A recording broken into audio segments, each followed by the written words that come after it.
And we welcome you to Baldwin High School for tonight's section matchup. It's the first section game of the year for the Baldwin Fighting Highlanders at 4-1 overall. Peters Township at 3-2 has already played a section game against Thomas Jefferson, 0-1 to start the year. Hi everyone, Austin Bexel joined alongside Ethan Spazarski. We're back in the saddle here on TenbandTV as the Baldwin Sports Channel, as Peters Township has the basketball following Baldwin winning the jump ball, but not being able to capitalize on the first possession. As Sopko drives in, misses the shot, and Hannah Prilla grabs the rebound. The starting five for Baldwin: Lindsay Bernanis, Jules Ott, Kelsey Meyer, Isabella Niles, and Hannah Prilla. The same starting five that Jamal Woodson in his sixth season has deployed in every game.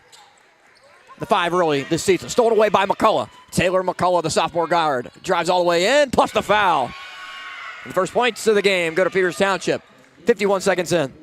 Yeah, that's exactly what you're going to see. Even though Peters Township last year WPIAL champions and having lost a lot of talent, specifically, with a lot of older seniors, you're going to see a more closer matchup tonight with an experienced Baldwin team coming up against a new age of Peters Township girls basketball. And McCullough hits the free throw. It's Bree Moriel, Caitlin Malloy, Alina Sopko, Jordan Welsh, and Taylor McCullough. 5 starters for Steve Limberio. Another steal for McCullough. Pass Ott. Fight for the loose ball, though, as Peters Township couldn't corral it. They now will with Malloy. And giving way to the corner, it's Welsh. Who now extends closer to half court. Welsh defended by Niles. Gets around Niles. Welsh goes all the way in, hits the layup. Peters Township so far, aggressive defense, and it's paying off with complimentary basketball because they're finishing at the rim. They're just getting the right steps, right positioning in for those first 2 layups, and following up with that N1 again by McCullough. Ott over to Lindsay Bernanis, the junior guard. Our Baldwin's leading scorers this year. Dishes to the corner, but another steal for McCullough. That's now 3 on 3 consecutive possessions, but it's taken away by Niles. Niles is able to poke it, has Bernanis, bounce pass to her, drives inside, puts up the shot, and hits. First points for Lindsay Bernanis of the night after Niles forced the turnover. It's McCullough up top. Defended by Ott. McCullough drives all the way in, dishes it, and it's stolen away by Bernanis. Lindsay with Niles trailing. Bernanis, good move inside to hit the layup. Back-to-back buckets for Lindsay Bernanis. Give her 4 in a 1-point game. Now Baldwin kind of transitioning to what we saw early with Peters Township, forcing turnovers and being able to finish at the rim. And Lindsay Bernanis, you saw it a lot last year. Great work on being able to finish the rim. Nice step to the right, able to get that right-handed layup to go. McCullough backs it out to Moriel. Moriel, the senior, 5'6" guard. One of the most experienced players on the team, also a returning starter. Now Sopko on the wing. Tries to get away from Niles, gets a screen, and just throwing towards half court where it's taken by Ott. Jules Ott streaking down the court. Takes the contact and will go to the line. So after a 5-0 start, it's been Baldwin that's starting to push the tempo. And that's exactly what you need. Even though Julian Ott wasn't able to take it to the rim and finish like we saw with Bernanis, the most important part, she takes the contact and does a really good job completing the foul. Now let's try to see the full capitalized play with her at the line. And she hits the first. Baldwin is the only team in 5A Section 4 to have not played a section game as of yet. This being the first. That's a non-section game Wednesday against Peters Township. Ott hits them both. Yeah, Baldwin has more of a backloaded conference schedule than Peters Township specifically. We already seen Peters have their first conference game against Thomas Jefferson. However, now it's going to be, we're going to try to see Baldwin kind of get their, sea legs underneath them, because this is a very well-experienced team. And more importantly, you have a lot of returners coming in from last year. And foul goes on Isabella Niles, her first. As Lacey Bernanis comes on for the first time. Niles was applying pressure on Alina Sopko. Senior guard will inbound right at the Baldwin bench. Easily thrown in, but they bring the double team with Bernanis. McCullough able to dribble around it. Dish to the corner. Sopko pulls from 3 and got it. It rattles home for Alina Sopko. 3 different scores for Peters Township to start the game, and they take the lead. Again, this is a team that is still really well-oiled. Despite coming off the loss from Thomas Jefferson, this team knows exactly how to basketball. They're led by really well-put-together head coach with Steve Limberio.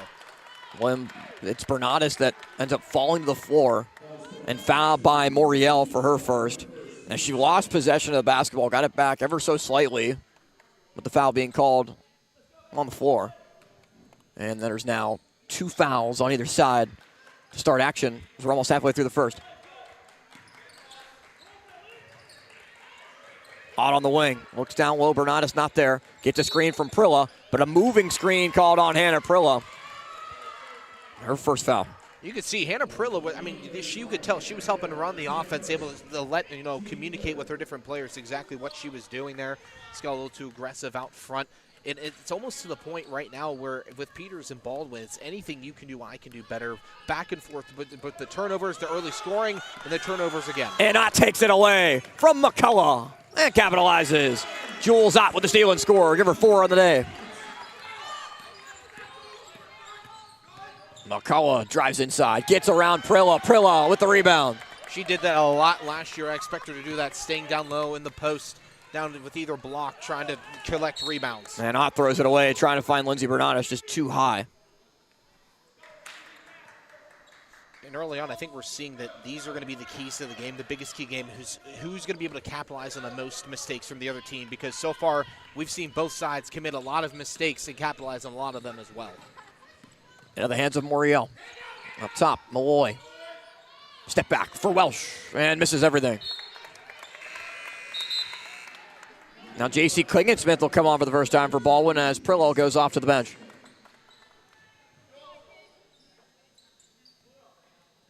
So Peters Township will deploy the press. 3:57 to go first quarter in an 8-8 game. And it's stolen right away by Welsh off the inbound as Kelsey Meyer could not get it to Bernardus.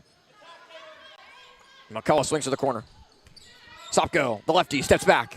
Can't hit. Offensive rebound, Malloy. Sopko gets it back and scores.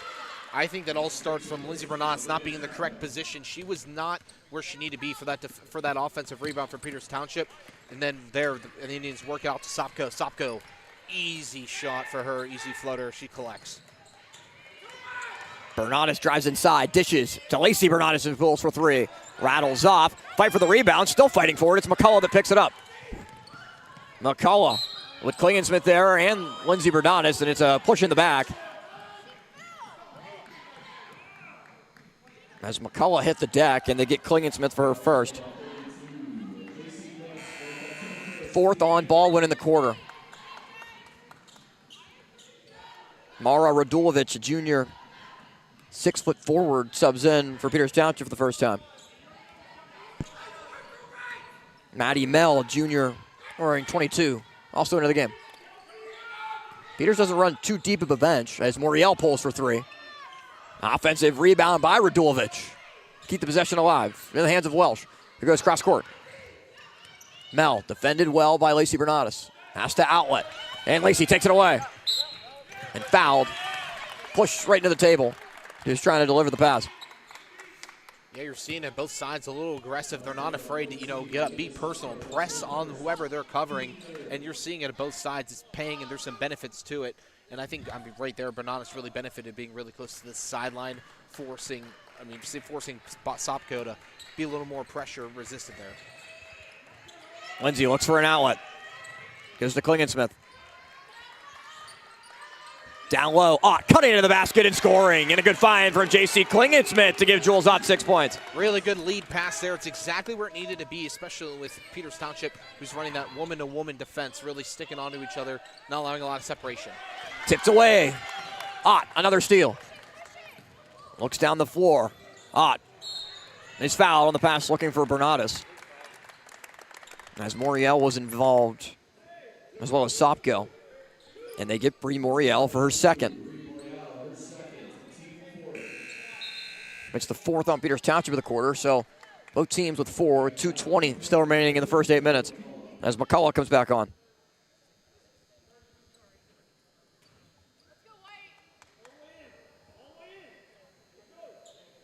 So Ott will throw it in from the right side block, set up in a box formation on the inbound. They go right into Meyer, and she's fouled. Kelsey Meyer will go to the free throw line for 2. A really good job, and now Meyer getting a chance to capitalize on some earlier mistakes you saw offensively. Now Kelsey's going to get sent to the line.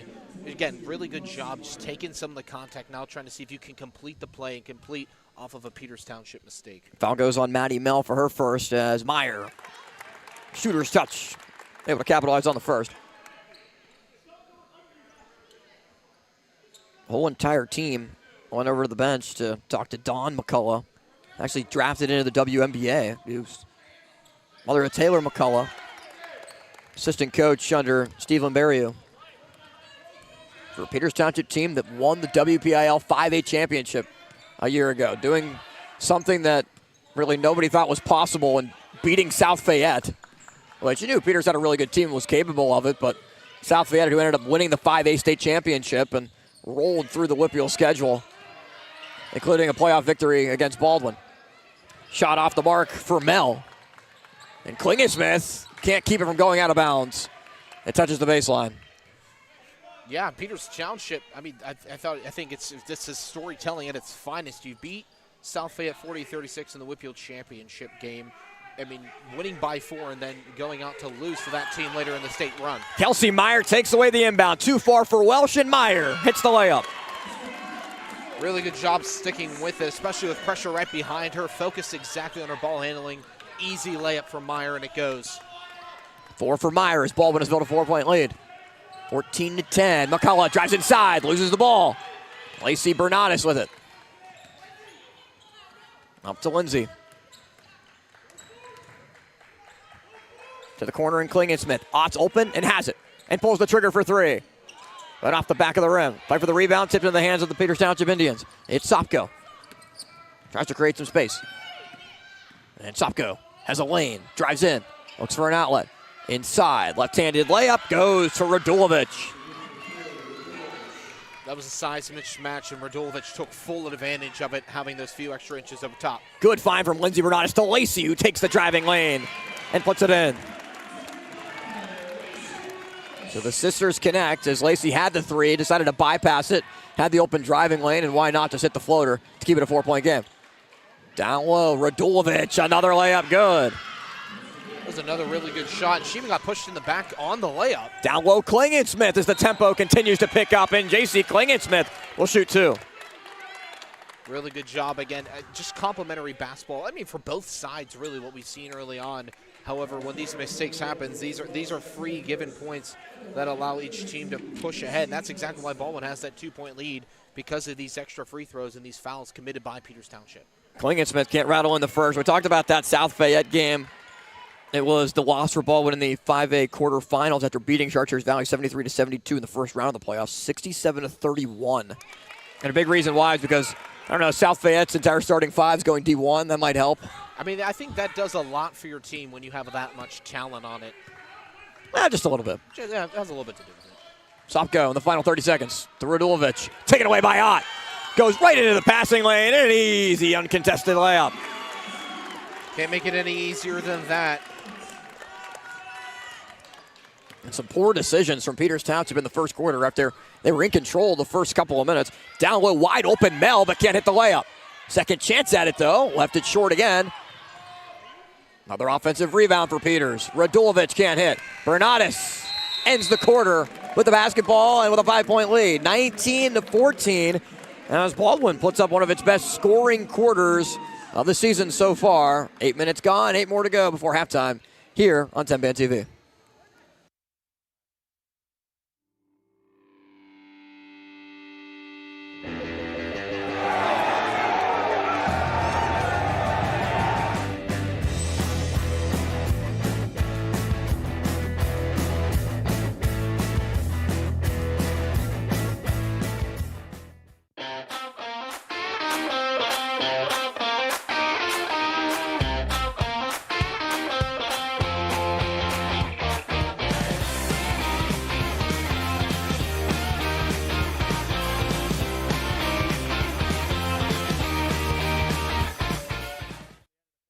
Play It Again Sports in Greensburg is your locally owned and operated sporting goods store. We set ourselves apart by offering a wide variety of both new and used equipment at competitive prices. Located in the Greengate East Plaza, below Walmart, Play It Again Sports' knowledgeable staff will help you and your family prepare for every athletic season. Whether you're looking to buy, sell, or trade, we are here as your one-stop shop. At Play It Again Sports in Greensburg, everybody plays. Discover the heart of Pittsburgh.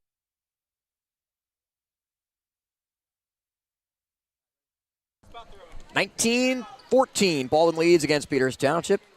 Back for the start of the second quarter. Austin Bexel, Nathan Spazarski alongside us, the Baldwin Sports Channel's 20-25-26 coverage of Fighting Highlander basketball. Section play begins tonight against Peters Township. The boys will take the floor after tonight's girls matchup. Well, they have the foul called on Klingensmith. On the push in the back as they get Klingensmith for her second foul.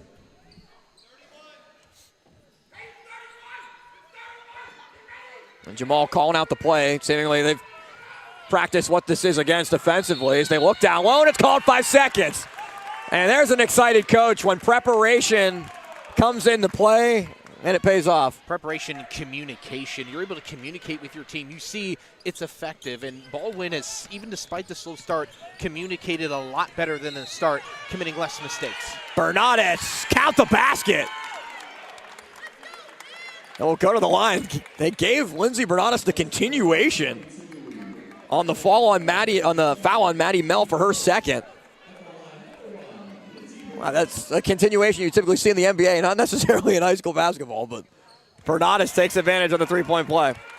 It's exactly what you got to do, and we're seeing that. And the reason Ball was able to finish so strong is because of how much they were able to capitalize off of those Peters Township mistakes, and a lot more than you're usually what you're used to seeing from this traditional Peters Township team. Mel inside, gives way to Sopko. Sopko looks down low to the corner. Swung around trying to find McCullough. It's back up top to Sopko. Sopko drives in, gets around Meyer.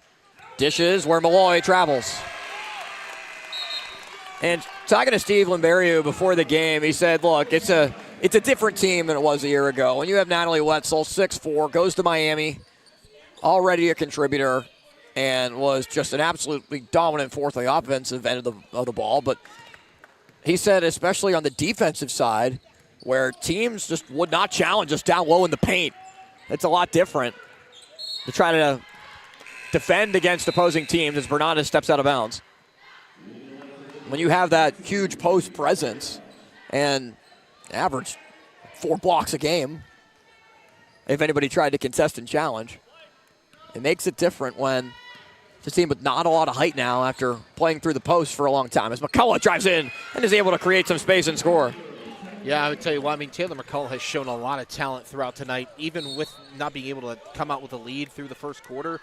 Her ability, her ball handling skills, and ability to just play the game right now just stands out above a lot of really different players in this team. Ott was not able to find Prillas. It was thrown over Prilla's head.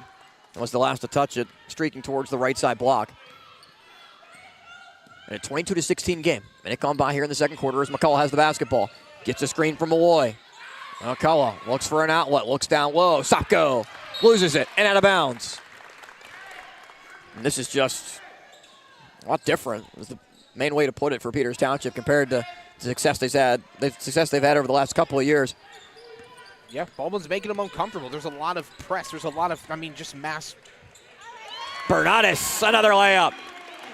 Lindsay's got 9. Jules Ott has 8 so far of the 24 points. Baldwin's just putting a lot into Peters Township's face right now that they're not really expecting for. A lot of hard passes, a lot of collisions, a lot of unplanned shots. And another travel, as this time it's Jordan Welsh, the sophomore, that's called for it.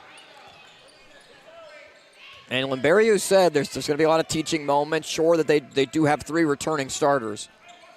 But it is a different team with a different type of philosophy with their approach of how they're going to try to win basketball games. And I guess that just goes to show the different storylines of where this Baldwin team is, because last year that was the question for the team, not because of the returning success, but the lack thereof and how they were responding. Now this year, they're in a better position for themselves. And another for Lindsey Bernardus, dominating that left side block.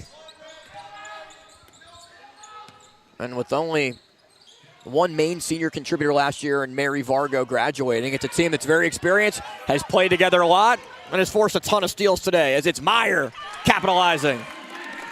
6 for Kelsey Meyer, and a timeout called by Peters Township as Baldwin has built a 12-point lead. Exactly, and you're seeing it here in transition. These passes are just flawless. You're seeing exactly everyone knows where they need to be. They know their assignment.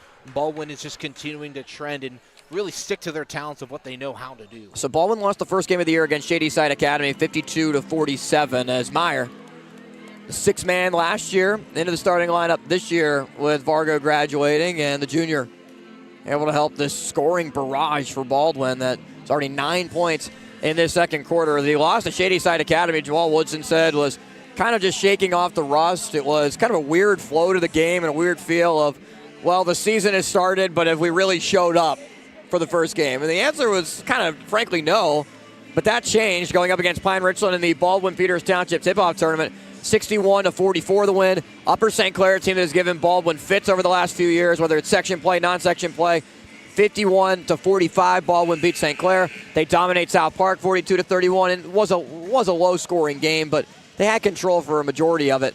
And Penn Trafford 52-47, a Penn Trafford team that was 22-0 in the regular season a year ago, ended up getting the 3 seed in the 5A playoffs. They're victorious in that one, and Baldwin is 4-0 on the season so far. As you take a look at some of the Baldwin boys, they're going to take the floor for our second of 2 games here tonight on TenbandTV in partnership with the Baldwin Sports Channel. This is a string for Baldwin. Pine Richland, Upper St. Clair, South Park, Penn Trafford, Peters Township, Trinity, Albert Gallatin of 7 home games in a row before they go back on the road to start the new year at Uniontown. Yeah, and I think something else that benefits Baldwin, something that's not really talked about a lot early on or even in a scheduled period, is the home and away difference. And I think the scheduling Baldwin has had has really benefited them because they're able to play on both surfaces to an equal level. You're not seeing a problem whether they're able to not be able to play on the road or at home. Jayla Kendall, number 10, a freshman, into the game for Peters Township and has the basketball. Kendall loses it with Bernatis, taking it away from her. Lindsay gives it to Ott. Jules off one dribble, hits another layup. And the thing about this too, Ethan, is these are just layups that, sure, some of them are contested, but a lot of them are easy as McCullough makes a difficult shot to give her now 7 to lead Peters Township. Exactly. I mean, I think that's exactly what you need to do is you're seeing chemistry to be applied here. I mean, between Lindsay Ott and Julian Ott, you could tell there is a lot of, just time and dedication put into each other. And a great find from Meyer to Ott on the block. Common denominator being Julian Ott, really, just showing off that senior guard ability. She's being, scouted as well and for different programs as well collegiately. She's put a lot of time and effort into this team that's showing off. McCullough can't hit this time. It's Meyer clearing the rebound. Kelsey Meyer up the floor, sidesteps, and scores. Almost looked effortless. Really good ball handling around. Just a defense that was there, ready to go, planted. Really good job by Baldwin. Sopko almost stolen away by Lindsay Bernatis. The kick to the corner. 3-point ball up for Welsh. Rebound Bernatis. Lindsay trying to dribble away from traffic. Has Lacey down low. Lacey off one dribble. Can't scoop it in. Fight for the rebound. Goes to Sopko. Sopko pushes in transition for Peters. Bounce pass. Moriel for 3. Gets fouled and hits it. Money ball for Bree Moriel, the senior, back on the floor with 2 fouls. Will go to the free throw line to try to capitalize a 4-point play. She got hit on the wrist as that shot was going forward. That was impeccable ball handling skills for herself to be able to maintain the focus, stick with it, and complete the play. Really good work to be able to work through contact. And cool to see for Bree Moriel, who was closing in on her 200th career 3. And that is it, with the 200 balloons up in the stands for the Moriel family to show it off. So a cool moment there and a chance to make it 4. And does. Her first points.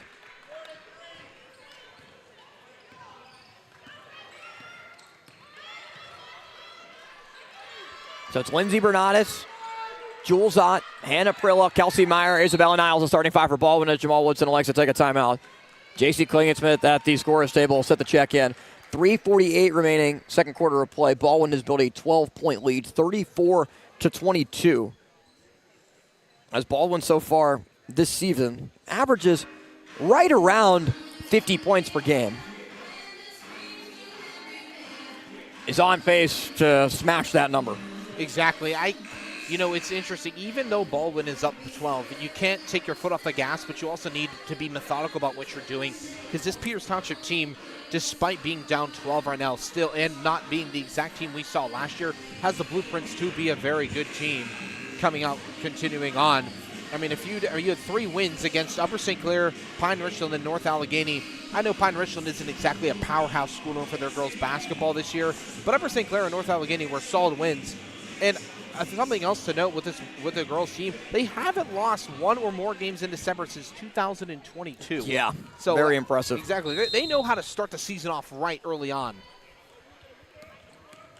And Lindsey Bernatis.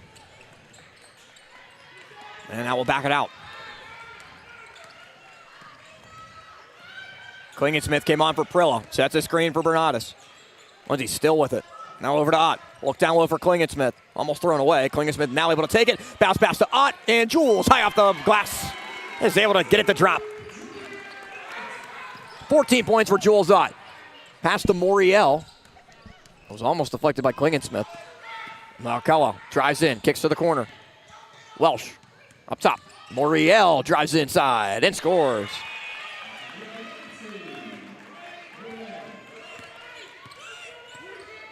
(36-24). 3 to go before halftime. Jules Ott will set it up. With Bernatis in the right side corner, Niles at the left side wing. Bernatis will come take the basketball right near the Peters Township bench. They look cross court to Niles. Niles off one dribble, gets away from the defender and real high off the glass scores. No shot clock is very much benefiting Baldwin in that situation. And Jamal Woodson goes after the basketball. He's trying to get involved in the action. It's been that up-tempo. Exactly. I mean, and I think no shot clock really helps Baldwin there because you're able to set a play and you're not being rushed in that time limit yet. It's going to come into effect soon. Yeah, 2028-29, the shot clock officially will be in place as they're going to give teams a pretty long cycle to be able to adjust as McCullough travels. Third travel called against Peters Township in the half. And that's exactly what Baldwin need to be able to do because then guess what? Isabella Niles is go down low to the baseline. She finds herself free, takes a free dribble as well. No rush at all, and Baldwin's able to communicate. You're seeing it now between Ott and Bernatis again. It's just what they do. Communication is ever so key, and when you're given an unlimited amount of time to do so, taking full advantage of it is exactly what you need to do. It's a high 2-3 zone for Peters Township, as that's why Baldwin was able to exploit it the last time. They're trying to change up the defensive sets. As we've mainly seen Baldwin be able to run in transition, it really doesn't matter what they've played in the half court as they call a timeout with Jamal Woodson using his second so far of the game. 2 fouls called on Baldwin so far in the quarter, just 1 on Peters Township, so none to worry about in that regard for the penalty as of yet. But a ton of games that are taking place tonight in section action, Section 4 of 5A with Albert Gallatin at Bethel Park, Peters and Baldwin, and Trinity at Thomas Jefferson. TJ beating Peters Township at Peters so far early on this season. And those games all starting at 6 o'clock. Did we start the trend of doubleheaders because of the broadcast calendar? Can we take credit for that or no? I mean, I don't know if anyone else could try. I don't remember there being, maybe this is just to my own ignorance, doubleheaders until like 5 years ago, right after the COVID season, where the girls would play first and then the boys would play 6 and 7:30. Until we decided, hey, maybe we should stack it that way. I think there were a couple of schools that did it, but now it seems like everybody does it. Well, exactly, but you also got to think, it just makes sense scheduling-wise. I mean, to put them back-to-back, it means everyone's there. It saves time for the facility as well. You got to think it makes a lot of sense more realistically to do that. And you also get a decent contingent of students that are already here. Yeah. You can't for the girls' game here, for the boys' game as well. Yeah, you can't show up too early. You're showing up, even if you show up early, guess what? You're watching a good basketball game, which, by the way, this very much is, despite the point differential between these two teams right now. Jules Ott pokes it away from McCullough. And Baldwin has just been pressuring to an extreme against Peters, forcing multiple turnovers, 3 travels, and just making Peters Township uncomfortable as they're able to get it into Sopko. Yeah, I mean, full court press, half court press, I mean, you name it. Baldwin's pressing up against Peters Township, making them uncomfortable. You're seeing a lot of those mistakes transition. Moriel drives in, outlets, and a foul called as the pass went to Welsh, but Moriel was hacked on the arm. Yeah, that one just a little too handsy, a little bit right there on the wrist, even, I mean, right kind of in line with where the table is. It's an unfortunate call because of how good Baldwin's been as this first half has gone on with not causing or triggering a lot of fouls. It's the first foul on Ott as Niles will go off to the bench and Lacey Bernatis comes on as they throw it into Sopko. Now Moriel. Back to Sopko. Swinging it down low. Radulovic kicks Moriel, who drives in, dishes. McCullough pulls the trigger for 3. Almost banked in. Offensive rebound for Moriel. And she'll look to reset up top as she tried to dribble into a 3 and will outlet to Sopko. Sopko knocked away. Bernatis with another steal. Bernatis with Meyer. Lindsay inside. Odd-looking shot. Meyer tries to rip down the offensive rebound, and a foul is called as Meyer was trying to go up with it. So not a jump ball, but instead of foul, and maybe A discussion now to see if it will be changed to a jump ball instead of a foul called, as Baldwin's already preparing to inbound the basketball at the left side block. It would only be the second foul on Peters Township if that's the case. And it will be a foul that is called on Peters. They get Sopko for her first. I mean, that was fantastic work by Peters Township. The only reason that they got the rebound there is because Bernatis, she was aggressive to the rim, wasn't really prepared for the bounce off of it. So then Peters Township takes advantage. But there, in that case, just taking too long to develop play. You need to take one to the rim. You had a few open looks. Don't overcomplicate it. Ott for three. Money ball. Jules Ott now with 17 points just in the first half, as Baldwin has put 41 on the board. They only scored 42 in a win against South Park, already 41 against a good defensive team in Peters Township. Moriel with it in the final minute of the half. Moriel gets fouled. A hand check inside the paint as it goes on Lindsey Bernatis for her first.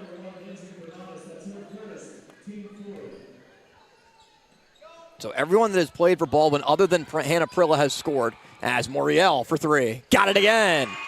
2 triples for Bree Moriel, and now 9 in the game. It's exactly how Peters needs to continue to go. And even though 38 seconds left, finishing with, your foot on the gas in the right way could really change a lot of things how the second half appears, even though Baldwin is holding a hefty lead and a dominating one at that. Defended by McCullough. Gives way to Meyer. Prillo to Lacey Bernatis. And it's an offensive foul called on Prilla.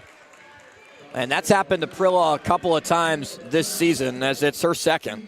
So Klingensmith and Prilla both with 2 fouls. As Prilla goes off. Yeah, she's just not setting her foundation. She's, getting, I guess a little reckless is the correct term in that case in the foul department, because they're off-ball fouls too. Because she's setting picks, she's charging, trying to create open opportunities for her teammates, and just isn't setting foundation. You see Bernatis with the steal. Goes to Lindsay in the final 5 seconds. Lindsey Bernatis up the floor. Bernatis gives it for the shot up and off the mark for Natalia Briscoe, who came in for the last 25 seconds. But Baldwin takes a 41-27 advantage to the locker room. What was 19-14 becomes 41 points for Baldwin in the first half of the play, and one of the highest scoring outputs we've seen for the Fighting Highlanders in our years covering the games, Ethan. Exactly. I think it all starts, with your top 2, with Lindsey Bernatis and Julian Ott. Right there alone, you see 28 of your 41 points right now. And by the way, there was only one other person that scored a basket in that second quarter, being in Isabella Niles with that layup we saw early on off the left block. So tremendous work right now from Baldwin, even though it's not going down the depth chart like before. Baldwin scores 22 in the second quarter and lead 41-27 at the break.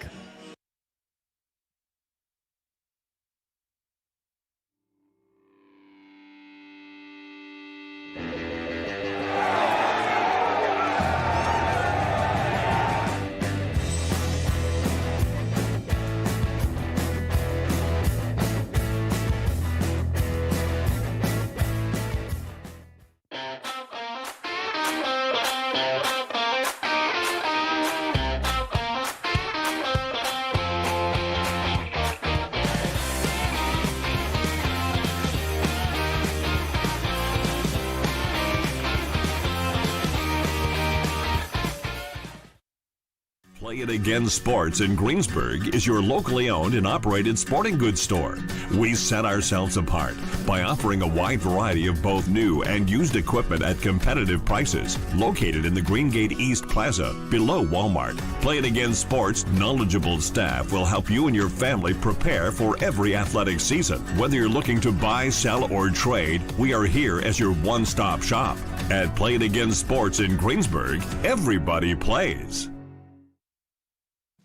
Discover the heart of Pittsburgh at Mount Washington Shop and Save. At Mount Washington Shop and Save, we're more than just a grocery store. We're your neighborhood destination. From the freshest local produce to gourmet delights, we've got it all under one roof. Experience convenience, quality, and savings, all in the heart of Mount Washington. Mount Washington Shop and Save, where Pittsburgh shops with a view. Shop smart, shop local, shop Mount Washington Shop and Save.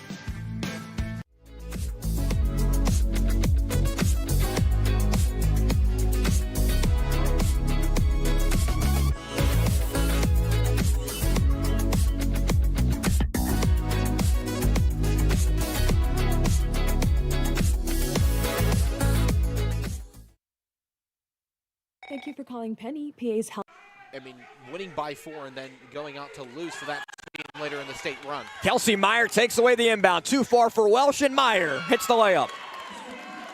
Really good job sticking with it, especially with pressure right behind her. Focused exactly on her ball handling. Size mismatch, and Radulovic took full advantage of it, having those few extra inches over top. Good find from Lindsey Bernardis to Lacey, who takes the driving lane and puts it in. Decided to bypass it, had the open driving lane, and why not just hit the floater to keep it a 4-point game. Down low, Radulovic, another layup, good. Sopko in the final 30 seconds to Radulovic. Taken away by Ott. Goes right into the passing lane, and an easy, uncontested layup. Can't make it any easier than that for the team, not because of the returning success, but the lack thereof and how they were responding. Now this year, they're in a better position for themselves. And another for Lindsey Bernardis. Here in Mary Vargo graduating. It's a team that's very experienced, has played together a lot, and has forced a ton of steals today, as it's Meyer capitalizing. 6 for Kelsey. Kendall loses it with Bernardis, taking it away from her. Lindsey gives it to Ott. Jules off one dribble, hits another layup. Well, can't hit this time. It's Meyer clearing the rebound. Kelsey Meyer up the floor, sidesteps, and scores. Down goes to Sopko. Sopko pushes in transition for Peters. Bounce pass, Moriel for 3, gets fouled and hits it. Bernardis with Meyer. Lindsey inside. Odd-looking shot. Meyer tries to rip down the offensive rebound, and a foul is called as Meyer was trying to go up with it. It's taking too long to develop play. You need to take one to the rim. You had a few open looks. Don't overcomplicate it. Ott for 3. Money ball. Jules Ott now with 17 points just in the first half. So everyone that has played for Baldwin other than Hannah Prilla has scored, as Moriel for 3. Got it again. 2 triples for Bree Moriel, and now 9 in the game.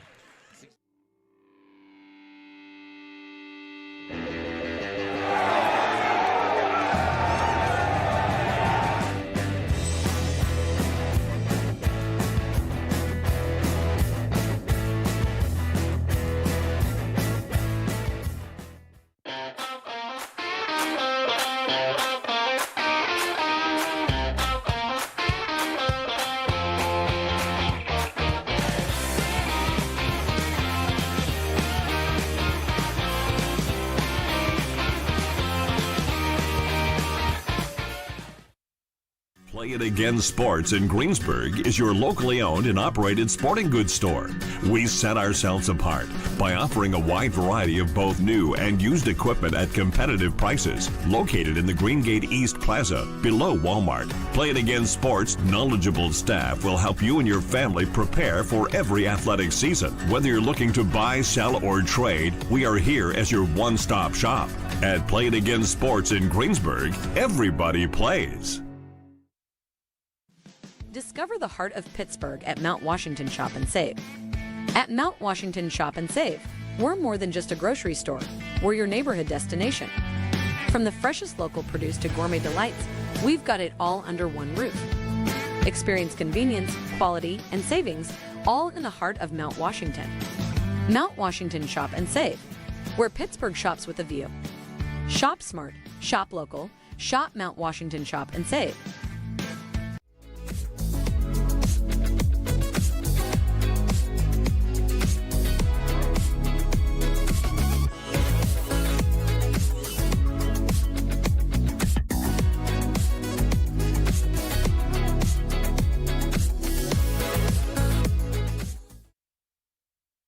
Thank you for calling Penny, PA's health insurance marketplace. How can I help you? I need help paying my health insurance premiums. You came to the right place.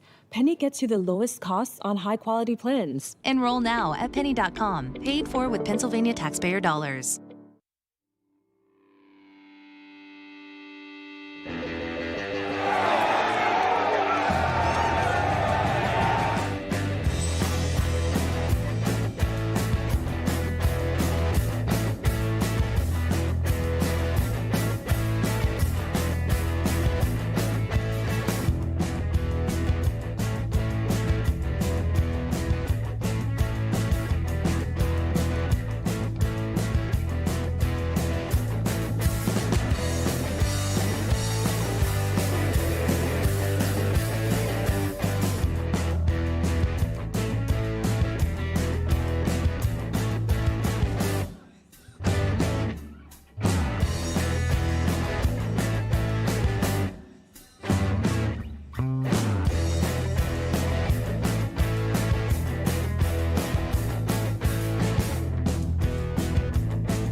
Welcome to Temple Strength and Sport Performance, where we empower you to reach new heights in strength, speed, and athletic performance. Temple is here to support you every step of the way.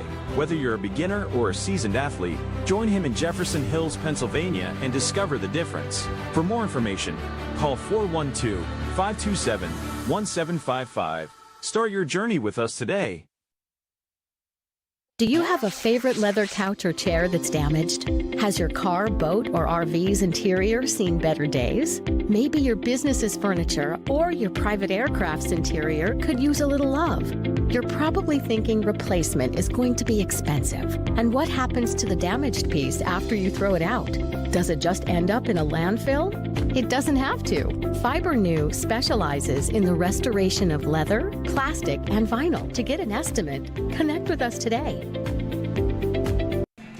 Back for the start of the second half in the 41-27 game. The Fighting Highlanders pouring it on against Peters Township. So far, just one half has gone by. Austin Bechtold and Ethan Spazarski alongside on the Baldwin Sports Channel in partnership with TenbandTV as the Fighting Highlanders will throw it in and we switch ends as Baldwin will approach the right side basket as you see it. Wearing their home whites with purple numbers and purple and white and black trim. Peters Township in its road red with red and white trim. And we are set to go to start the third. Lindsey Bernatis will throw it in right in front of us with Bernatis, Klingensmith, Niles, Meyer, and Jules Ott.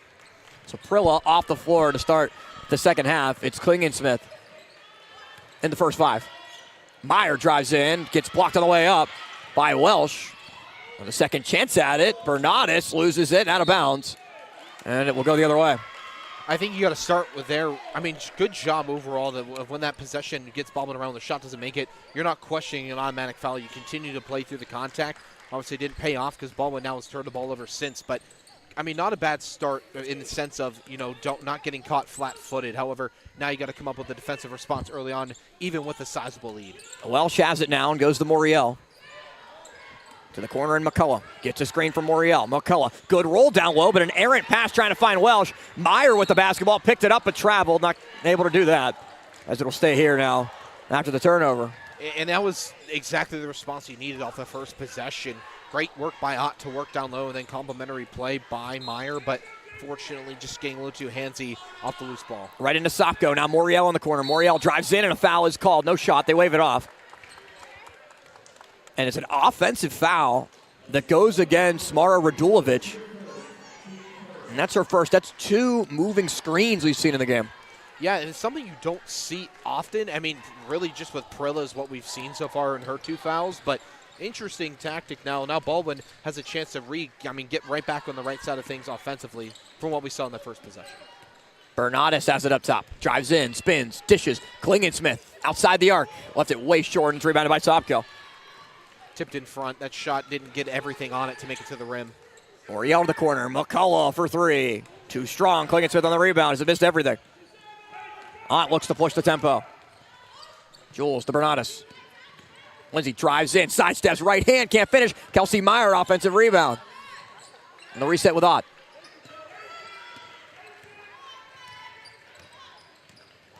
Jules Ott drives. Dishes. Niles on the perimeter. To Klingensmith, same spot. And instead we'll back it out. Lindsey Bernatis pulls for three. That was also deflected on the way there, but ruled no, it was not. So it looked like it was tipped. That was clear. I thought it was. Angle, it was clearly tipped. And Jordan Welsh was on it. She was eyeing the ball. She stayed with the ball the entire time. Got that right hand out. There was a clear deflection, but I guess the officials didn't see so or didn't agree so. So Lacey goes off as Lindsey goes to the bench. Moriel swings it around. Radulovic down low. Sopko. Double team comes. Gets it to Radulovic. Can't hit the layup, though. And Klingensmith is fouled. Great concentration for Baldwin off. That ball sails through the air. Three bodies go down, and next thing you know, it's Radulovic standing there all alone with an open shot. Baldwin comes away with another loose ball and then forces Peters Township to get handsy. Allow Baldwin to now have the ball, push it down the court, and get a chance to score. Second on Radulovic of the half in the first 2 minutes. As Ott goes to Klingensmith. He went 7 against Shady Side Academy. Her highest output of the year. Lacey Bernatis now. Defended well by Moriel. Lacey looks down low. Good find to Niles, but can't hit the layup. And Niles, a little bit more insult to injury, ends up picking up the foul. And that was a large credit to Lacey and her ability to ball handle, move around, and just stall in a sense to allow everyone to work down low down to the baseline with Isabella Niles. Unfortunately, though, just where she was in placement-wise, wasn't able to get up and get it. And that is the third on Isabella Niles. So the worst foul trouble of anyone in the game is Niles' 3 fouls. Prilla has 2. Klingon-Smith also has 2 for Baldwin. They look down low. Radulovic is not there as Welsh will maintain and now look to throw it into the post. But traveled. A couple of difficult possessions for Mara Radulovic, the junior. As Peters Township will bring Caitlin Malloy back in. Daniela Radulovic, her older sister, 6'3" senior, graduated a year ago, had 6 points in the last matchup. As Meyer looks to create, bounces to Ott, was almost stolen away by Sopko, who defends against Ott, right near half court. Ott gets a screen from Meyer, and it's a foul called on Kelsey Meyer. And the Baldwin bench, a frantic no way called out. And Jamal kind of calmed the bench down a little bit. As no one has scored in the first 3 minutes of the third quarter.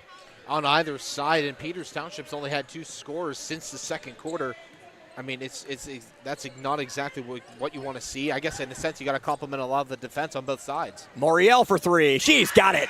Bree Moriel, 3 triples in the game, including her 200th of her career, now with 2:02. Bernardis gets it poked away.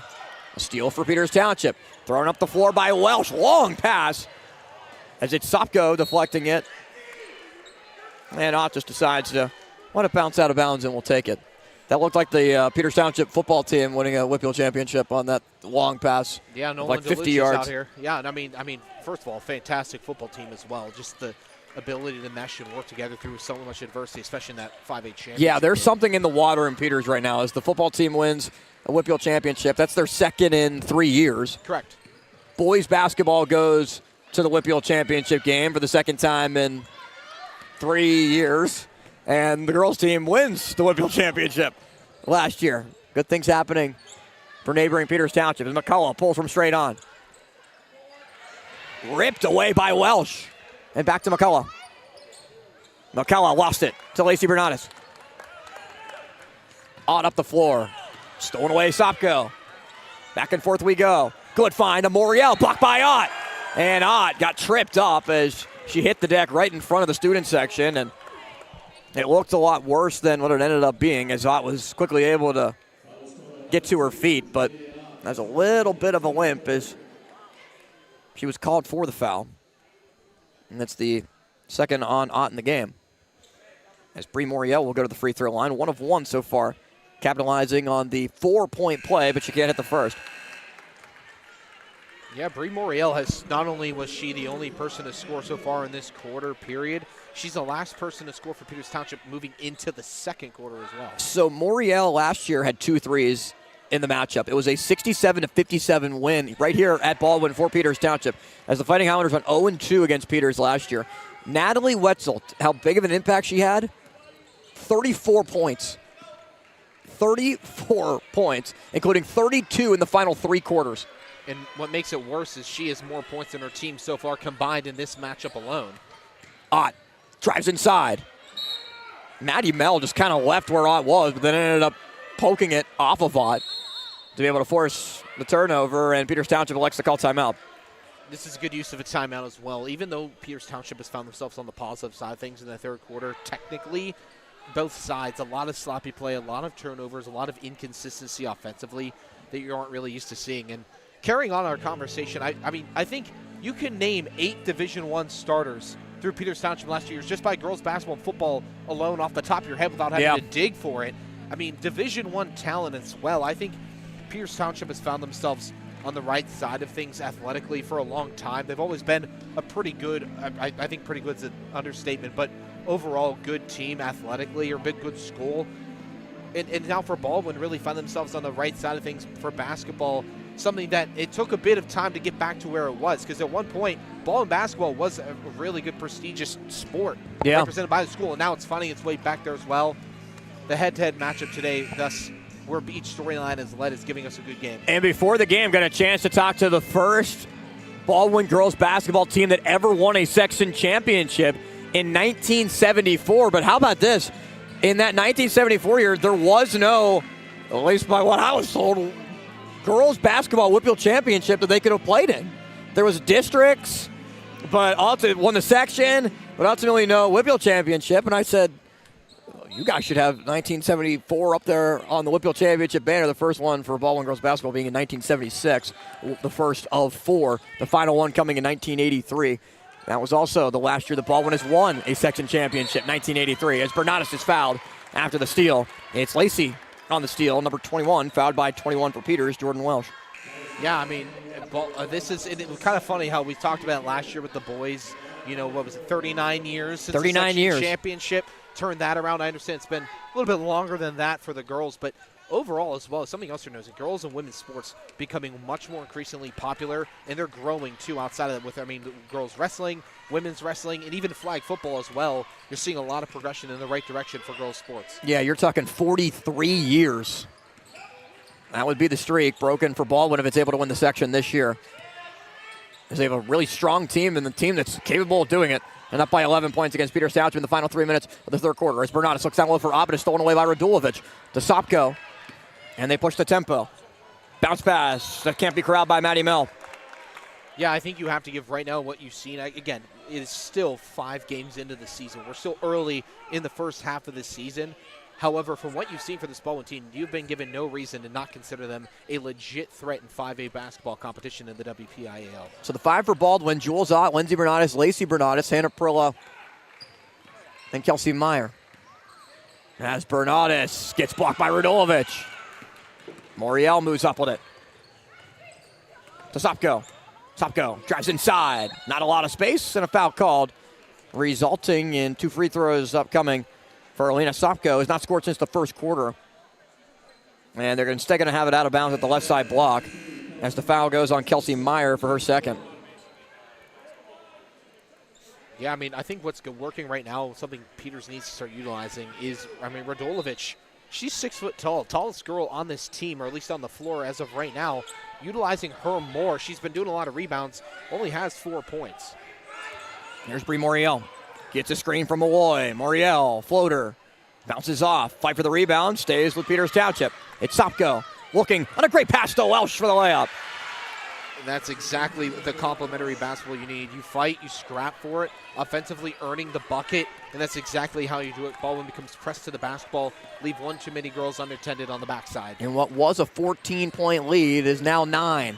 Ott can't extend it back, but a late whistle and a foul called, as Jules Ott will go to the free throw line. Yeah, Jules Ott has a chance to get the first points of the quarter for Baldwin, period. No points by the Highlanders so far. So you go 41 through the first 2 quarters, and now you're almost done with the third with 0 on the board. Yeah, in over 6 minutes, the scoring drought has continued where Ott, 2 of 2 at the free throw line, makes it a third with 18 points. McCullough comes back on for Peters as they send Sopko off to the bench.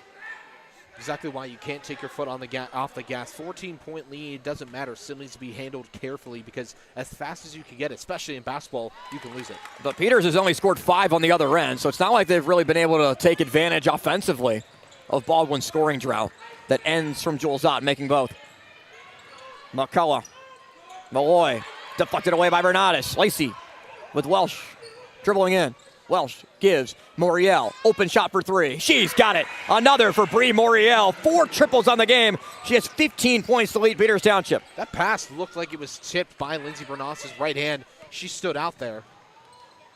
She can't roll it in as it's out of bounds and will stay here. I mean, I think defensively that wasn't a bad opportunity. You get the tip pass and force Peters to take a 3, which besides for Morel, it's not like there's only been, let's look, only 1 out of 3 made outside of Morel for this Peters Township team. So overall, that was a good defensive stand. Just couldn't be able to capitalize on it. So Ott throws it in from the left side block. Lacey Bernardis loses it, but stays in bounds. High pass deflected on the way to Ott. As Jules Ott tries to get it out of there. Now Lacey Bernardis. Up to Lindsay up top. Prillo comes for a screen. Bernardis drives in, dishes. Lacey, open three, left side corner. Too strong, though. Meyer fights for the offensive rebound, looking with Mel, and it was Mel that was able to clear it out. Up the floor goes McCullough. McCullough, jump stop, doesn't go, gets her own miss. McCullough looks for an outlet. Straight on for a three-point bucket, up and off. Mel not able to hit. Another chance for Peters Township. And another good look for Welsh. Too strong. 4 chances for Peters, but it's stolen away by Bernardis. Lindsay Bernardis with Jules Ott. Bernardis drives all the way in. Right hand, too strong. Fight for the rebound. Goes to McCullough in the final 30 seconds. McCullough cross court. Moriel's open. And hits her fifth. Bree Moriel doing it by herself to bring Peters Township back in this. I think you need to notice, remember, there were two or three threes attempted on that first possession. They all were missed. Moriel gets her first attempt on it on the next possession. Money ball. Prillo with 2 seconds has to put up a shot. Prillo doesn't know it and hits it off the side of the backboard. And what was a 41-27 game at the half, Baldwin scores 2 points in the third quarter and now only leads it by 5, 43-38. Back for the fourth quarter in a moment.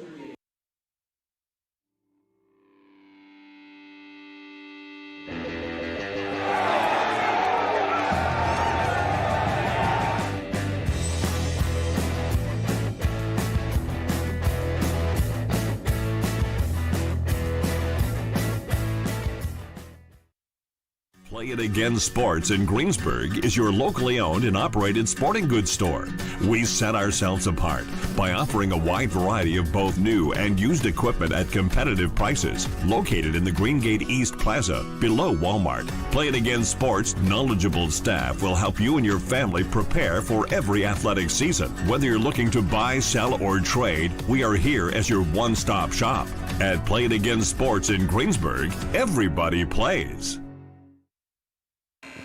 We start the fourth in a 43-38 game as Baldwin only puts together 2 points in the third quarter, and it wasn't even a field goal. It was 2 Jules Ott free throws to give her 19 points on the night. But Bree Moriel with 9 points, 3 threes in the third quarter, plus a bucket from Jordan Welsh, helps Peters Township to outscore Baldwin 11-2 in the quarter. And it's exactly what we said and talked about. You can't take your foot off the gas at all. 14 points or not, you still have to credit with the resume of what this Peters Township team can do, and a team that still has talent despite losing your starting 5. And now the pressure goes on Baldwin to try to respond after an incredible first half. They throw it cross court to Moriel. Austin Bechtold, Nathan Zwazarski, the Baldwin Sports Channel in partnership with TenbandTV. Sopko dishes. Welsh drives, floats, can't hit. Offensive rebound goes to Welsh. Malloy for 3. She's got it. It's a one-possession game. Caitlin Malloy, her first points. And that's all because Baldwin really struggled on rebounding in that last part of the third quarter. They could not collect any rebound. They're giving Peters Township way too many opportunities in the offensive side. Bernardis to Ott. As the offense has gone cold. Ott scores on the first possession that Jules Ott is able to touch the basketball. She now has 21 and is able to respond after the triple. 45-41.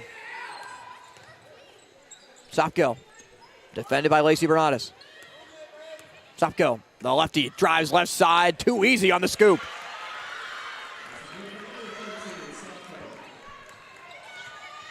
Back to a 2-point game. It's Lindsay Bernardis, Jules Ott, Hannah Prillo, Kelsey Meyer, Lacey Bernardis with Niles set to check in. They're trying to post up with Prillo. Prillo calling for it. Bernardis does not go that way. Now Lindsay up top to Meyer. Meyer to Lacey Bernardis in the corner. Lacey right near the Baldwin bench to Ott. Screen from Prillo. Doesn't really help, though, to get McCullough off. And McCullough takes it away from Ott. Good defensive pressure with Welsh streaking towards the basket. And is fouled by Meyer. That's the third on Kelsey Meyer. They've all come in the half.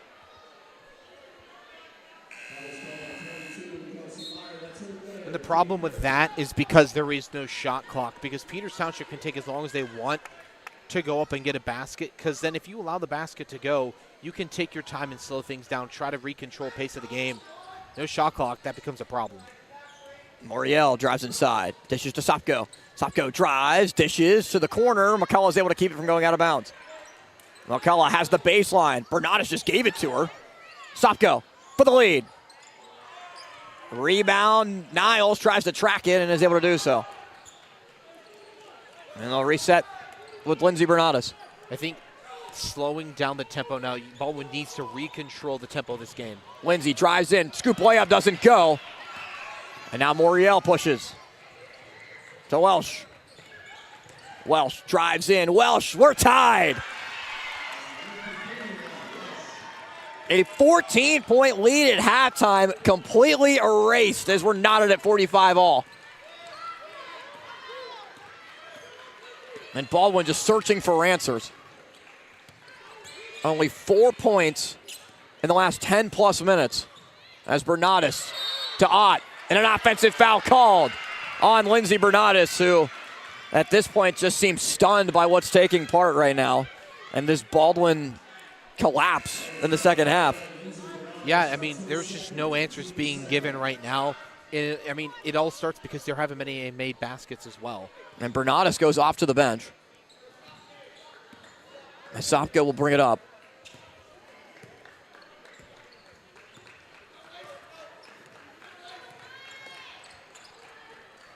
To Welsh. Looks down low, not there though. And Sopko. Defended by Meyer.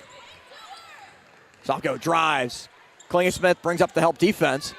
Fight for the rebound goes to Meyer. Meyer looks to push. Needs an outlet.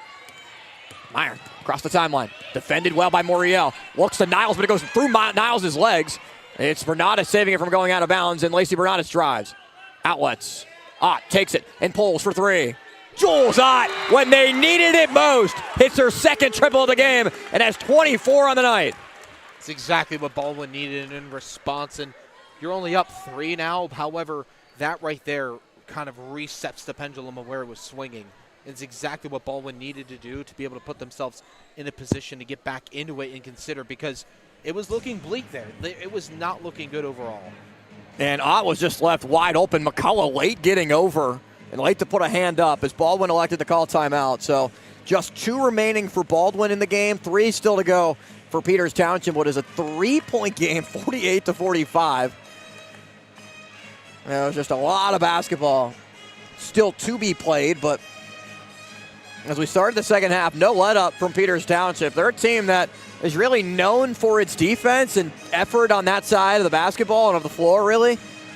And that's why they've been able to put together this successful of a second half that's turned defense into offense. This is a team last year that in the WPIAL playoffs outscored their opponents 203-169, averaging about 51 points per game, and only holding their teams they faced to 42. I mean, overall, the offensive stamina ran dry in the first half, but Peters Township has taken full advantage of that and just the ability to continue to work off of what they've done. 26-4 in their last 3 seasons. They made it to the PIAA playoffs in 2 of those 3 seasons as well, and made with the WPIAL playoffs all 3 years. Yeah, and Baldwin, one of the best teams this year defensively, only giving up 44 points per game. Peters Township averages 58 a night. I guess you can say it's a team with the resume versus a team looking to that's continued to build theirs over the last 3 years. Yeah, and is really trying to add some hardware to it and basically go from a bronze star to a gold. It's thrown away. Niles with it. Here's Ott moving up the floor. Niles calling for the basketball. Ott doesn't see her, though, as they reset up top. Ott to the Klingensmith. To the corner in Bernardus. Lacey has an open 3. Too strong. Rebound McCullough.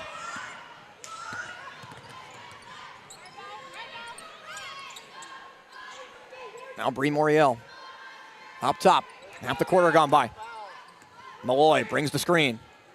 Moriel drives in. Dishes. It was Welsh who threw it away. Now Ott. 3-point game. 3.5 still to go. To the corner, and Niles, who pulls the trigger for three. Way too strong, though. Fight for the rebound, goes out of bounds. Last touch by Malloy. Will stay here as Caitlin Malloy had the ball right in her hands, but just not able to squeeze it to take possession. It looked like Peters Township just had one too many passes, too, on the offensive end. They had a few open looks down low, but they're rather looking to tie the game instead of keep chipping away at it. And that's where, I mean, again, ball handling paying dividends on the defensive side as well. Good find to Meyer for the layup. 10 for Kelsey Meyer. Sopko to the corner. Welsh goes back up top to Sopko. A lot of movement down low for Peters.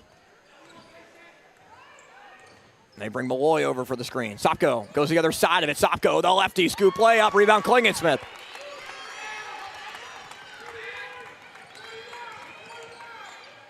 Crossover for Ott. 2:40 to go. It's Ott, Lacey Bernatis, Isabella Niles, J.C. Klingensmith, and Kelsey Meyer, the 5 on the floor for Baldwin. Ott bounces, Meyer to Klingensmith. To Jules Ott, 24 on the game, and gets fouled by 24, McCullough. And that is just the first on Taylor McCullough. Rather, it's her second, as it gives Peters Township just its first foul of the half, or of the quarter. So Lacey Bernatis will throw it in.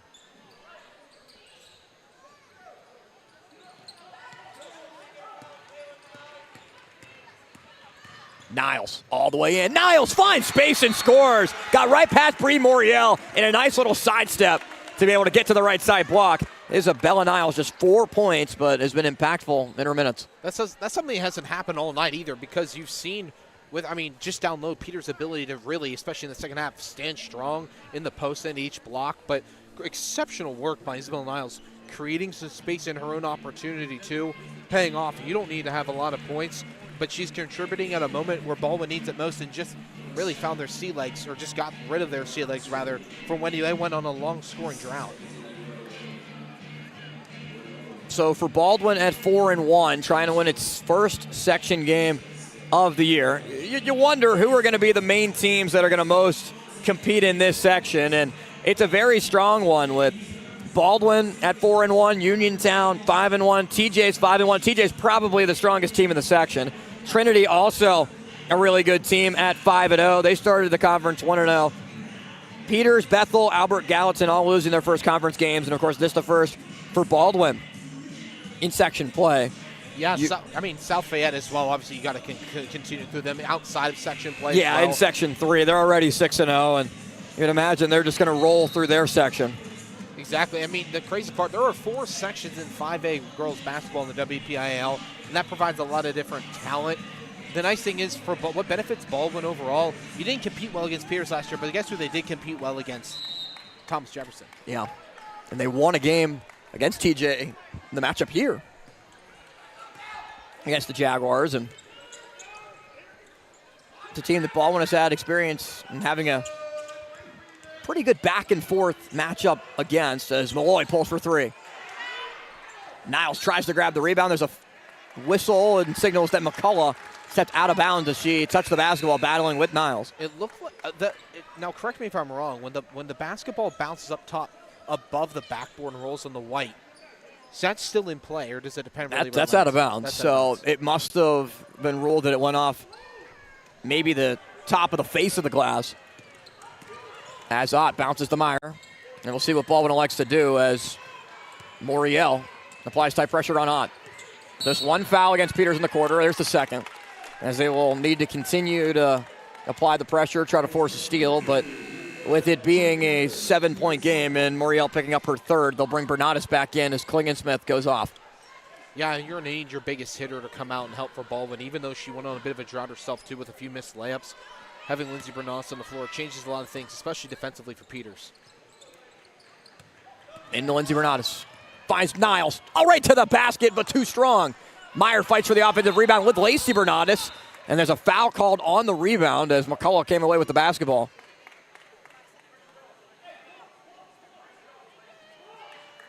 And it looks like it's going to stay here. The foul will go on Peters. So they get Maddie Mell for her third. That is the third on Peters.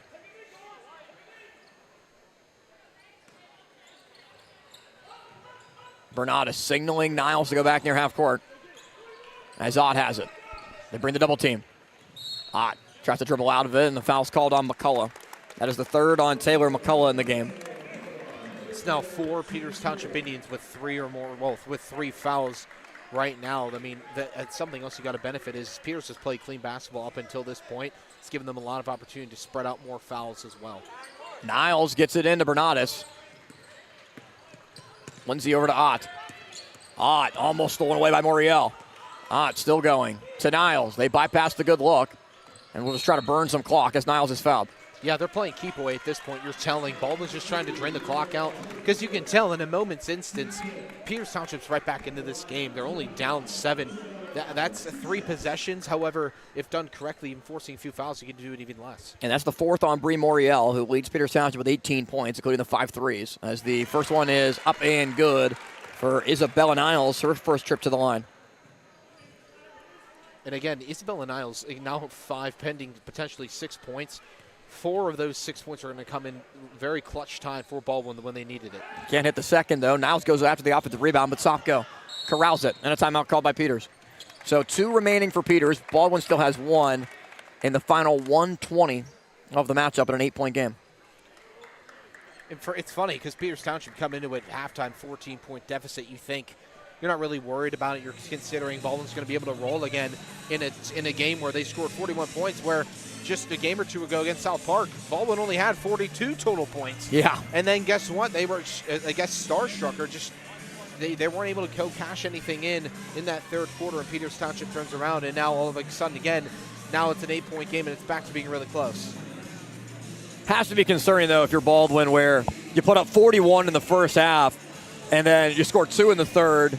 The offense picks it up a little bit more in the fourth, but after you were completely rolling in, it seemed like shooting, around maybe 75% from the field, realistically.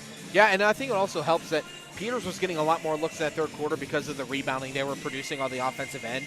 They weren't allowing Baldwin to go down, and when Baldwin did, it was just sloppy layups that really weren't to be able to finish, even when the looks were good for Baldwin when they had them. Stay tuned for Game 2 of our doubleheader as the Baldwin Boys will take the court against the Peters Township Indians. And it's an important one to start section play. Peters is already 0-1. They lost to TJ. So right now it's Thomas Jefferson's section in the South Hills, at least, beating Peters Township for both the boys and the girls. And Baldwin is trying to do the same to Peters and start 0-2. Moriel bypasses the 3, drives in, floater, good. Bree Moriel, 20 points in the matchup.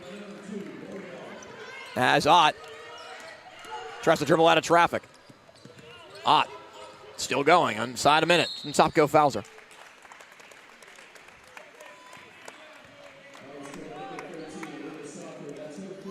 It's the 4th on Sopko, so 4 on Sopko, 4 on Moriel, 3 on McCullough. Jules Ott goes to the line for 2, trying to extend her 24 points on the night.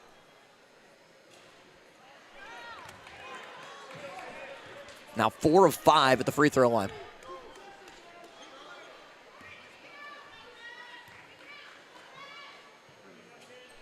Missed both, though, in a 6-point game. And they threw it away, trying to find McCullough. She was wide open, but Sopko and Mel, they're trying to pass it, just threw it away there. And now a substitution into the matchup for Peters Township. Something that Peters Township actually did a really good job with early on is those long stretch passes, work quickly on it, maybe a Baldwin defense that was slow in transition. That time now Baldwin needing to capitalize on a prime opportunity late. Maddie Rost comes in for Peters to try to force a steal, and almost did, as they'll now send Moriel back into the game. The buzzer already sounded, so she has to go back in. And she's now standing right near the bench, so I guess they just let Moriel stay out and kept Rost in the game. As it's Ott with it, and was fouled by Rost. Maybe not a good foul. I mean, Baldwin's time, the 10 seconds, was starting to count down. Almost forced a violation as Maddie Rost is called for her first.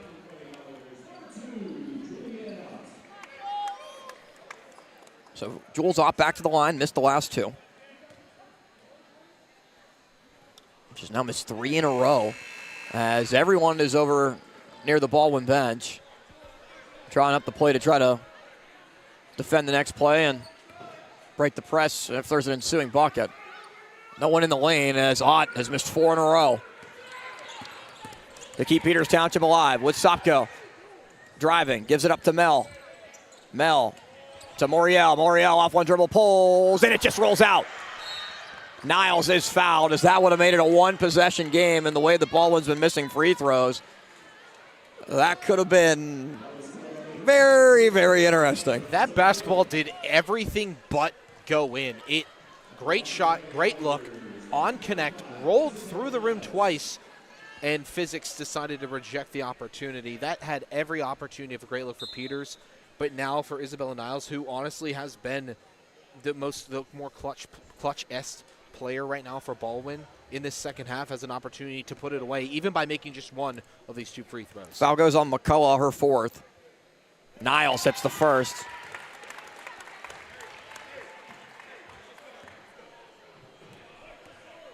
And the senior captain, Isabella Niles, got both. Seemingly put this one away on an 8-point game.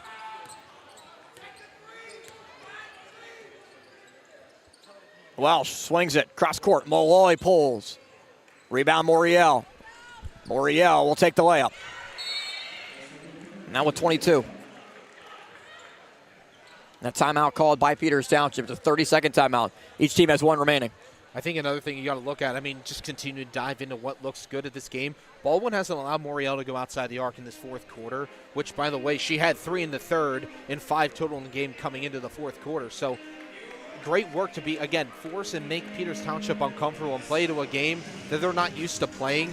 However, Peters has been able to stay into it because, again, of just the struggling offense in the second half. That Baldwin has been able to finish a lot of these plays or capitalize on prime opportunities. Right, and Moriel averages about 12 and a half a game, 22 on the night. It's been Sopko with 7, Welsh with 6, McCullough only with 7. They really have not been able to get a lot of the starters going other than Moriel in what is a relatively low-scoring game, but for Peters Township, where they haven't put up a ton of points overall this year, other than 72 against a down North Allegheny team. How often do you see 72-47 against NA? Not too often, but it's odd. Going back to the free throw line.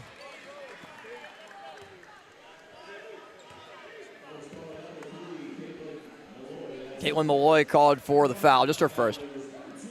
So Jules Ott made her first 4, missed her last 4.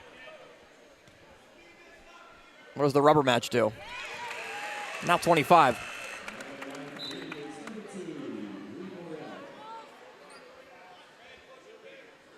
With 14 seconds remaining.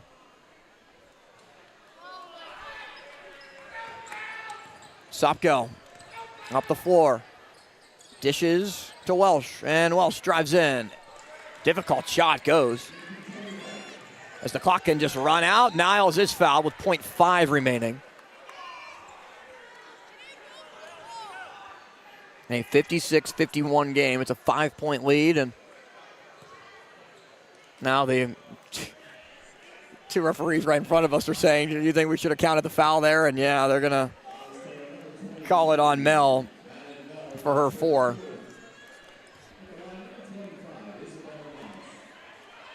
So Spazarski, if you decided to take the over in girls high school basketball, I've decided, yes. Maybe you are happy about it, or maybe there's somebody in the crowd that's I'm sure there's doing something nobody really thinks would happen in high school basketball, but Niles got both.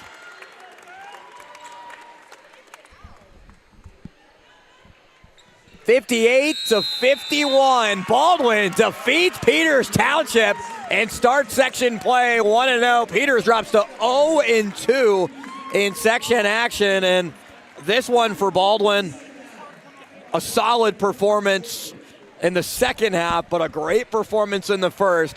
The lead that they built up, they were able to hold on to, even though Peters did eventually tie it, Spose. They were able to hold on and have now won 5 in a row, still undefeated at home. Exactly, and I think this is exactly where you need to start, especially when opening conference play, or section play rather. Baldwin needs to get out to the right foot, and they did that a lot last year and now transitioning even into this year. And against a really good team, too, that has to build morale. That's not one that you just take lightly or you worry about. You need to be able to utilize that and put this in the memory bank, but continue to push because Peters is a good team. TJ's a good team, but you're going to still have to face against South Fayette in these other crucial games later on in the season. 3 different scorers for Baldwin ended up reaching double figures. Lindsey Bernatis with 11, Kelsey Meyer with 10. Isabella Niles also had 9. But it was Juliana, 25 points, Jules. A little bit of a scare with the free throws at the end. I know. But altogether, really good game for you, a couple of threes. What was working so well? I feel like we just moved the ball really well, and I feel like we really wanted this win because, like, Peters has been, like, one of our top competitions over the years, and to get this win is just so great for us. So 41 points in the first half. Was that a little bit unexpected, and what was said in the locker room? We've been missing our layups a lot in practice, so that's literally all we did yesterday is just make our layups, and I feel like it really paid off because we had a lot of just wide open and transition. But Peters was able to come back from a 14-point deficit and at one point tie it. What was the key to make sure that you got the lead back and held it for good? We just had to make sure our passes were sharp and that we were making good looks and not forcing any shots. Jules, appreciate the time. Congratulations on the win. Thank you. Now 5 in a row and undefeated at home. A good way to start it. Thank you. So Jules Ott, our player of the game, 58-51 as the Fighting Highlanders win it. Peters Township now drops to 3-3 overall and 0-2 in section play after Peters Township a year ago just did not make it much of a habit of losing games. They lose this one in Baldwin. Now 1-0 against Peters and in the section. Final score, Fighting Highlanders win it 58-51. For Austin Bechtold and Ethan Spazarski, the boys matchup is up next. Stay tuned. We're back in a moment on TenbandTV.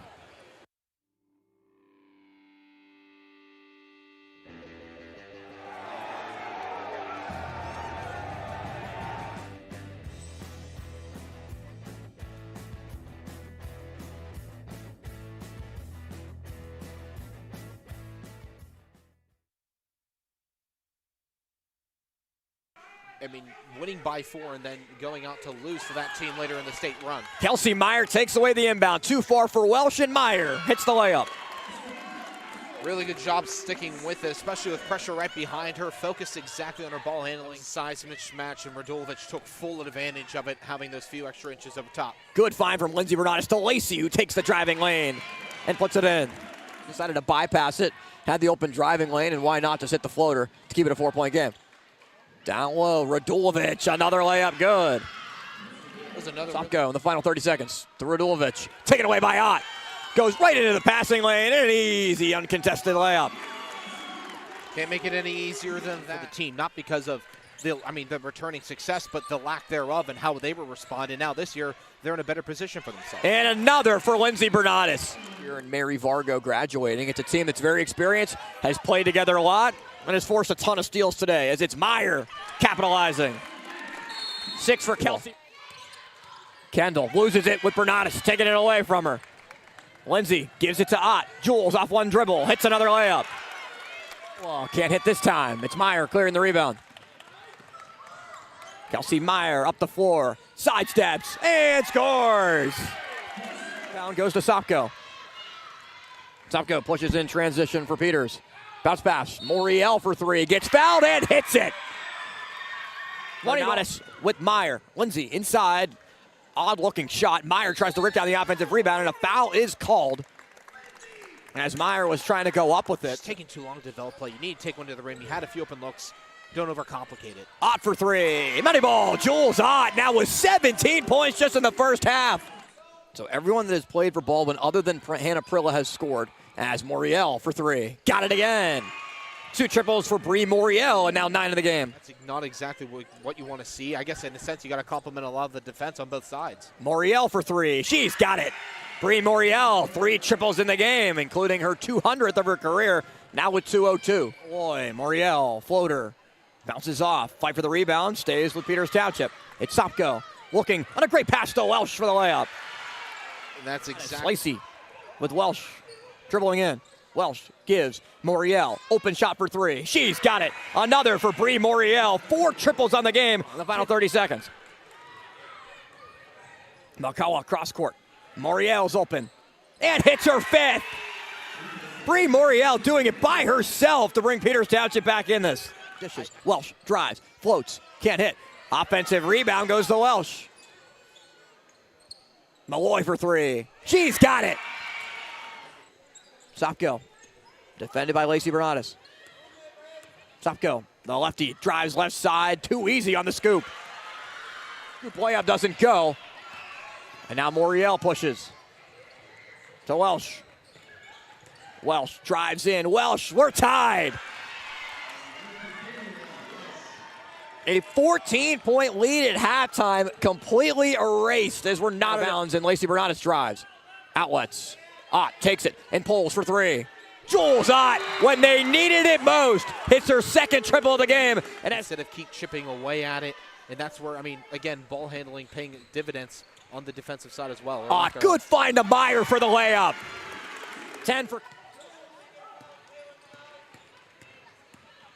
Niles all the way in. Niles finds space and scores. Got right past Bree Moriel. And the girls, and Baldwin is trying to do the same to Peters, and I'm going to start 0-2. Moriel bypasses the three, drives in, floater, good. Bree Moriel, 20 points in the matchup.